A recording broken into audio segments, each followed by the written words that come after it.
forgot how much I love mixing for worship on the Waves LV1 system. We've deployed this system just over a month ago here at Rock Harbor Church, and we've been loving it so far. We've had enough time to kind of get settled in with the new system, work out some of the kinks, and just really optimize it for our workflow. Here at Rock Harbor Church, we're using the Waves LV1 to mix for worship both in person for our 2 services on Sunday morning, so what you hear in the room, as well as what our online viewers are gonna see on the live stream. So one console, both a front of house mix and a broadcast mix. And I think the Waves LV1 is suited perfectly for this type of workflow. Here's a quick example of what our live stream mix actually sounds like using this system.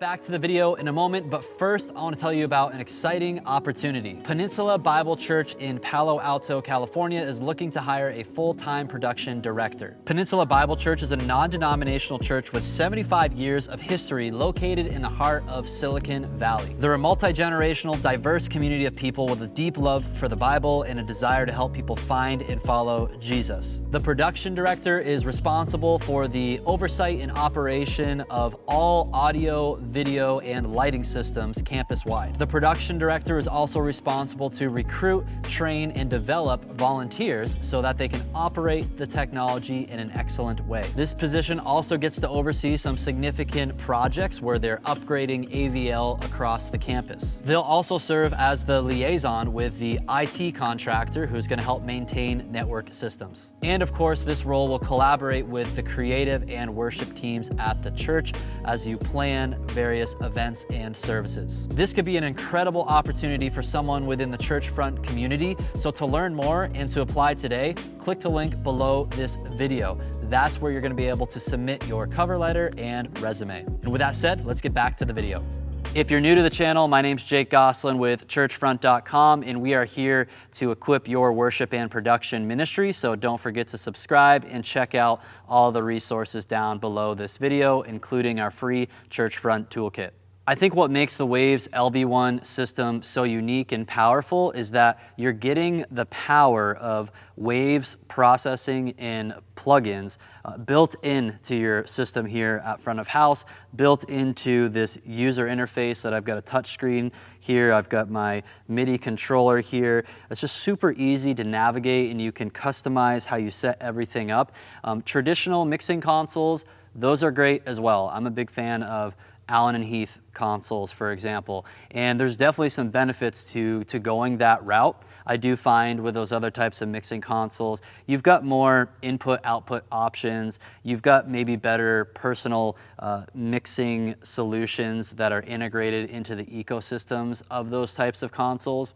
But if you really enjoy utilizing the power of Waves plugins for things like real-time vocal tuning or analog emulation or multi-band compressors or Waves limiters that they've been known for decades, if you're really into the power of being able to utilize those plugins, the Waves LV1 is definitely a great option and may be the best option for your church. In this video, I want to introduce to you the hardware that's involved with this setup. We'll also talk about the software, and then I'm going to show you what it's like mixing a service with a virtual sound check so you can see what our mixing workflow is like. So first, let's head on back to the rack room where you'll actually see the heart of this system. Welcome back to our little rack room, and back here is where we have our Waves Axis scope. This is the host computer that runs the LV1 software, which is what you'll be interacting with when you mix with Waves. Next to it is the Extreme C server. This is a separate computer And this is where all of the DSP or digital sound processing happens in the Waves system. And then if we move down to the bottom of the rack here, this is our audio I/O, or input and outputs. So this is the stage box. This is a SoundGrid 4000, and this stage box is 96 kilohertz, or can run in 96K. We run in 48K here, and we've got 32 normal preamp inputs, the XLR inputs, and we get 16 outputs. And then we also have some AES-50 inputs and outputs as well as a couple headphone jacks for monitoring audio and things like that. When it comes to integrating a Waves SoundGrid system, it needs to run on its own network. So you can get a dedicated Ethernet switch, and then you're going to connect all of your devices that need to be on the Waves network will be connected to that one switch. So the scope, the server, the stage box, and then any other computers that you want to run on the Waves network, they all need to be on that same local area network, and you really don't want to run your Waves audio network on your normal local area network at your church that you might already be using for internet and things like that. What's cool about the Axis scope is it does have two Ethernet ports. One you can use for SoundGrid, and then the other one we use to connect the Waves LV1 computer to the internet so it can stay up to date. You can actually use it like any normal PC computer if you need to access a web browser and different applications. In our particular setup, we went with an AV Access dual monitor KVM that I have here on the rack shelf. I'll make sure a link to that is in our toolkit. And what's great is we're able to use our touchscreen and our MIDI controller and a keyboard and mouse. Those are plugged into the KVM receiver side at the front of house table, and that's how the monitor, keyboard, mouse, and MIDI fit controller are actually talking to the Axis scope computer here. So that's one thing I love about integrating the Waves system, is that it can be a really clean setup. It can be all racked securely and safely into an equipment rack that we have here, and then at front of house you can just have a KVM to control everything. I actually have another computer that we control from front of house with another KVM, and that computer is this MacBook Pro that's sitting here in the rack. And that computer also has a network connection into the SoundGrid network, and that allows us to do virtual sound check from that computer over the Waves SoundGrid sound card. So that's the hardware integration for this system. So here at front of house, I have a Dell touchscreen monitor. These run about $400 to $500. So it's touchscreen, which means I can obviously poke around and I can navigate the computer. I also have a little pull-out drawer here with a Dell keyboard and mouse, so we can work on normal keyboard mouse setup if we want to. And then we have the MIDI plus fit controller, and this is a special one that this company has made alongside of Waves that is made to work well alongside of the LV1. So you'll see here in a second when I pull up LV1 software, it's going to all sync up. It's a really cool tactile user interface, especially for folks who are like, man, I just really like real knobs, real faders when I'm mixing. If you're new to Waves, one thing you need to understand is that there's an app called Waves Central. This is the app that you're going to download onto whatever computer you want to use Waves in, and this is where you're going to manage your account and the software, as well as licenses and the different plugins you want to run on the computer. On this computer, we're running two licenses right now, the LV1 64-channel license and then the Waves Ultimate license. So the Ultimate license gets us all of the plugins for a really low annual subscription. I think it's an incredible value. I'm glad that they came out with that subscription model. When you log into Wave Central, you're going to, activate your licenses, assuming they're purchased. If you purchase a Wave system through Churchfront, we'll take care of making sure you have all the activation codes and such to fire that up and get it up and running. And of course, we can help you remotely get this all up and running as well. And then I'm going to go down here, and you'll see I've got the eMotion application running. So it's really all this system is. It's an application running on a PC computer, and this is the control interface. If I go to Setup, you're going to see all of our devices that are connected to the system here. We've got our rack A devices and our rack B devices, so you could have like a ton of different stage boxes and things all ready to go. You could quickly toggle between your A and B inputs. Then over here we've got our servers. So again, this is running our DSP. We've got that Extreme C server, and we can see here it's running at, looks like about 63%. What's cool about Waves is it's so expandable, not only from the stage boxes you can add to your system, so if you need more physical ins and outs and preamps, you can purchase another stage box, right? And when you have 64 stereo channels, you could actually have 128 mono inputs, right? If you have that many stereo channels in your setup. In most church environments, it's going to be a combination of some stereo and some mono inputs. So most of the installs that we're doing at Churchfront, folks are getting maybe 2 of the SG4000 stage boxes, and that's going to provide plenty of analog input-output for your ministry. And then the same thing comes with like processing. So if you're running a lot of plugins and you're sucking up all the processing power, and I don't think we have a crazy amount of plugins going, but you can see we're using a decent chunk of them. And the processor here is at 63%. So we might want to consider getting another server in this setup to help kind of ease the load, but we haven't had like any issues or failures or anything like that. It's been working smooth for us every single Sunday. Another thing about the servers is not only can you get another server to help with the processing, but you can also get redundant servers so that if something happened to one of your servers, it would automatically switch to a backup one. So this first column of servers is for the actual processing servers, and then if you added more of them, you could have the backup ones over here. Probably a little overkill for most small to mid-sized church applications. Now let's go over to our controls, right? So you've got your I/O devices, your server devices, and then control devices, anything that can alter the mix, whether it's front of house, broadcasts, in your monitors. Here is the MIDI Fit Plus right here. So that is the control device. Then in here, it's all activated, so you can kind of see this in action. So if I use the touchscreen here to move a fader, it's also going to move here on the MIDI Fit controller, so it syncs in both directions. And basically the MIDI Fit controller is going to be tied to mixer 1 here. I could change that, but you have basically 2 different mixers, which can come in handy for multiple reasons. But for this one, you can have your MIDI Fit Plus assigned to mixer 1, so then on your touchscreen you can move over to mixer 2, and then you can kind of independently start navigating around the different layers in mixer 2 without moving the fit. If I go to mixer 1 and I start moving the different layers, the fit is going to track along with that. And if you want, you can expand to having 2 fits instead of just 1 fit. So very expandable, not only with a stage box, not only with the servers, but also with the control software. You could have 2 fits, you can have 2 touch screens. You can really configure this. I like how compact this is because we're tight on space here, but you could make this take up like half of this table right here, or most of this table if you wanted to. Lastly, the way we are doing in-ears here at our church is we are using the MyMon app, and that actually comes up here under the My Remote section. And it's really cool because if I go in here, look at the settings, we can see my iPhone is automatically connected over the network to the My Remote section here.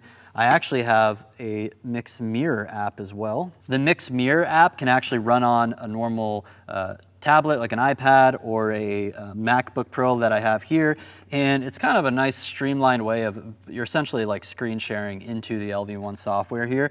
So this is pretty much controlling the entire mix or mirroring it. So I can walk around the room and I can dive into the different plugins. Waves also has the My Front of House mixing app that runs on the iPad, and that's the one that I'm actually using most Sundays. It's kind of a stripped down version of the full user interface, and it fits nicely onto the iPad. And then what's cool about that is I can be mixing on the iPad and independently of what folks are doing over here on the actual workstation. So those are all the devices that I have set up with this Wave system here. If we move on over to the patch system, it's got a really intuitive grid patching system where I can easily patch inputs or go from device to device, super powerful. I'm not going to spend time diving into that right now, but that's where you would edit it. Then it's got a great way to save your show file. You can also save scenes. So show files for us are sessions. These are kind of the main scene file or show file for everything on the console that we want to save for Sunday. And then the scenes, we're using these for like scenes for different songs, for changing our keys for the different songs for our vocal tuning plugin. So you think of scenes as saving like small little snippets throughout the service that you might want to recall with a click of a button, but sessions are like your actual full show file. Then we have the channel view here. This is where you can view an individual channel processing chain that we have all the plugins here on this side. I can easily navigate through them, and your audio is going to pass through them from top and down to bottom. So this is our vocal channel. We've got a PSE, F6, CLA 76, and then we've got Silk Vocal, and then we got Waves tune real time. And then we get into the mixer view here, and I already mentioned you have two different mixer view options, and this is where you can have a lot of fun customizing your workspace. This is where I spend the majority of time on Sunday when I'm actually running the system. And over here on the right, you can see the different layers. So if I disable custom, you're gonna see we've got our typical kind of channel layout here. We have 16 channel layers here, and they go all the way up to 64. Then we've got our groups. So these are our mix buses over here. And if you ever want to pause the video, you can pause the video and kind of see the logic of how we've laid out and organized our mix buses. And then we've got our groups over here for effects. And then down here, we've got our monitoring group. So we're using the built-in monitoring groups on this console for our in-ear monitor setup. We have some wireless in-ears, and we're using some headphone amps. And we could definitely use another stage box to have some more outputs. We're pretty much tapped out. But for us, this has worked really well so far. Our vocalists, our frontline musicians are on wireless ears because they need that freedom and movement. And then our backline musicians, who are usually going to be upstage, they can be kind of wired into a headphone amp, and that works great for them. Down here we have our masters. So here's our main left-right mix right here. And then we've got a fader for our Q volume for being able to solo things with headphones here at front of house. We've also got talkback control. I've got a talkback mic here at front of house. And then we've got our matrices over here. And matrices are great because this is what's giving us some control to mix both in person and online from this console. So this is our broadcast matrix. I'm going to go ahead and go to channel view so we can see the different settings inside of it. So we've got a separate processing chain set up for this broadcast matrix. And then we've got this mixer view where we can see the different levels of the groups coming into the matrix. So the matrix can take any mix bus or group, and it can blend it together with other groups before it's then sent out an output. In this case, that output is going to send audio to our video switcher. So a matrix, you can send your main left-right mix to a matrix and then maybe shade it a bit differently, add some different processing onto that left-right mix bus before it's sent to your live stream. But what we do here, because all of our vocal and instrument channel and talking channels, they all go to the subgroups, we're just going straight from sending subgroups to this broadcast matrix. So then we have the flexibility to be like, man, in front of house, it sounds good if the drums are at this level, but for broadcast, let's go ahead and just pull the drum group back a little bit if they're too loud. For example, it's kind of what we did here, it looks like. Same thing for all the groups that you see in here. We can basically send up to 12 things, whether they are groups or it could actually be direct outputs from channels. We can send up to 12 things into our matrix mix. As far as the layout of our mixing console goes, it's pretty straightforward. Channels 1 through 8, these green channels, are drums, and then we've got the yellow channels here, 9 through 12, are guitars. The red channels are keys and tracks, and then we've got guide and click here. And then on the next layer here, starting on channel 17, all these blue channels are vocals. The pink channels are talking mics. Then we actually have separate channels for our vocalist in-ear monitor mixes. So that's something you want to consider. If you're tuning vocals, you don't want to send your vocalists tune vocals. What we did is we did a basic EQ and compression on these different channels here, these separate channels, and that's what our vocalists are actually listening to in their in-ear monitors, not the tuned vocals that they're going to hear at front of house or in the broadcast. And then we got some crowd mics, and then we have the computer channels. And some of this we could actually organize differently. Now that we have 64 channels, we actually just haven't had time to utilize all these channels since we've upgraded the console software to that. But we have plenty of room for growth, and we could use some of these things like our talkback mic, crowd mics. Those could go down here on some different banks of faders. So then I'm going to go ahead and enable the custom view for you here. And what's cool is Asa, our mix engineer here at Rock Harbor Church, he's the one who did the majority of work in figuring this show file and the layout of it. I really like his approach to it because as someone who's really just operating it as a volunteer every few Sundays, it makes a lot of sense, and I'm not having to hop around the console a ton. So he made this one custom layer called Mix Group, and this is kind of the home base for front of house engineers, where we have a few DCAs that can control a group of channels or a group of groups. So we've got our talk DCA for like our pastor and MC mics. We got drum DCA, guitar, tracks DCA. And then we have one DCA that does control the whole band level, and then one that controls the whole vocal level. So for me, at the beginning of a service, I'll pull down like, these two DCAs leading up to the service, and then when the countdown is coming down to 0, I'll bring these back up. Just a really convenient way to fade in or out all of those channels. Next to those DCAs, we've got individual vocal channels. So these for our lead worship leader vocalists. I will always want to have quick access to them because those are probably the channels we are tweaking the most as the service moves on.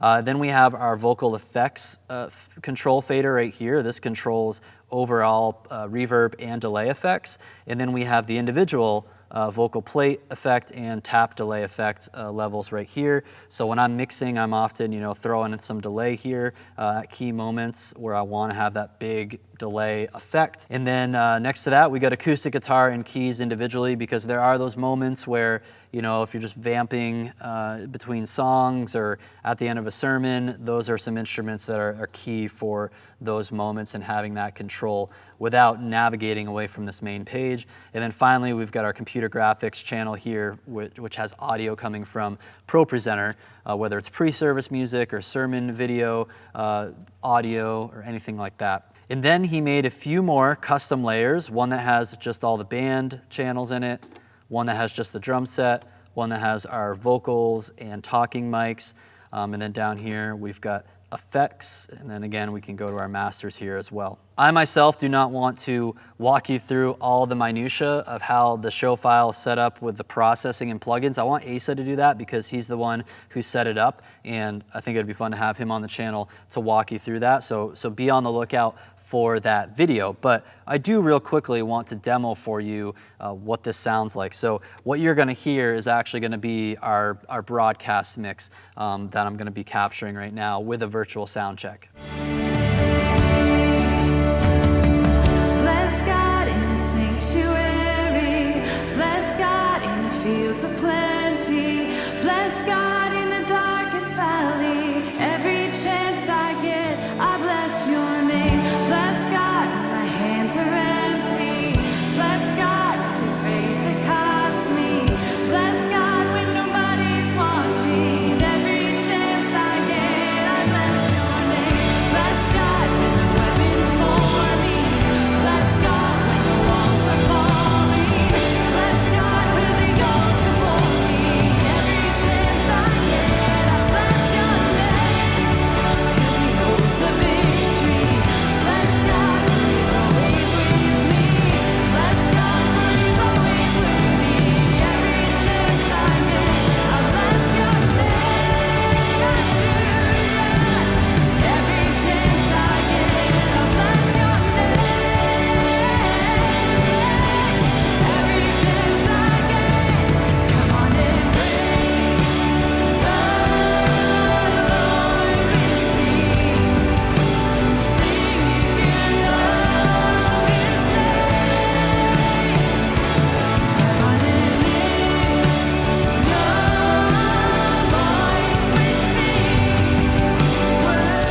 Keep in mind you're hearing the broadcast mix, which with that mix, especially with our matrix output there, we're a little bit more aggressive on the L3 multi-maximizer to really make sure the live stream sound is nice and consistent and loud. But that gives you an idea of what it looks like to both navigate the software and the mixing console and what it sounds like. And let me know what you guys think. We're always tweaking and improving the mix, and I'll have Asa come on to do a more in-depth walkthrough of the processing and the logic behind all of it, but I didn't want to overwhelm you with those details in this video. Another tip I want to share with you that kind of goes back to the hardware integration is how to get audio from front of house, like for talkback mics as well as for your headphones to monitor your cue mix and your soloing of channels. I highly recommend two options. One of them is the expensive option. You can get the smaller SoundGrid 1000 stage box that could be at front of house, and it's going to have a network cable. It's going to go back to your switch that you're running SoundGrid on, and that could work.